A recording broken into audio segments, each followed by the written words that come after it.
কোথায় যাস আব্বা? বৌমা খেলে আসতে। না না, ও খেলে আসতে যেতে হবে না। চুপ কর, বিটা কি ছেলে গেলাম পেয়েছি নাকি? যখন খুশি বিয়ে করবি, যখন খুশি ছেড়ে দিবি। আমি যা। সালমা, তোর নামে একটা পার্সেল আছে, বাইরে আয়। কই দেখি। এখানে একটা সই করে দেন।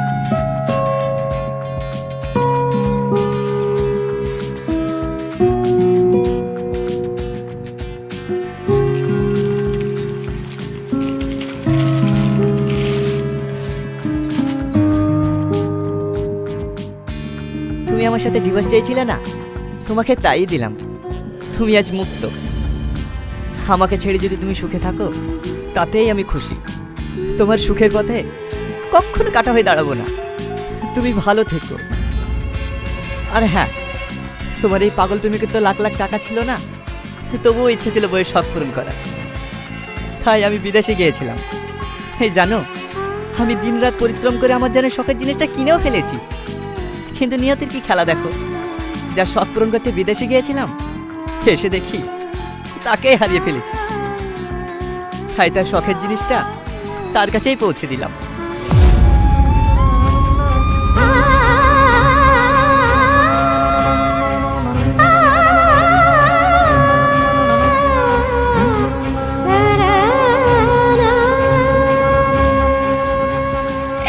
আমি গিফট চাইনি গো, আমি শুধু তোমাকেই চাই।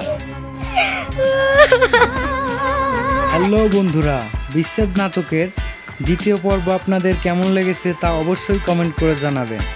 আর আপনারা যদি বিচ্ছেদ নাটকের তৃতীয় পার্ট দেখতে চান, তাহলে অবশ্যই এই ভিডিওতে 1500 লাইক মাইল ফলকটি পূরণ করে দিবেন। যত তাড়াতাড়ি আপনারা এই মাইল ফলকটি পূরণ করবেন, তত তাড়াতাড়ি আমরা বিচ্ছেদ নাটকের পার্ট 3 নিয়ে আপনাদের সামনে হাজির হব। তো সবাই সাবস্ক্রাইব করে পাশে থাকা বেল বাটনটি অল করে দিন।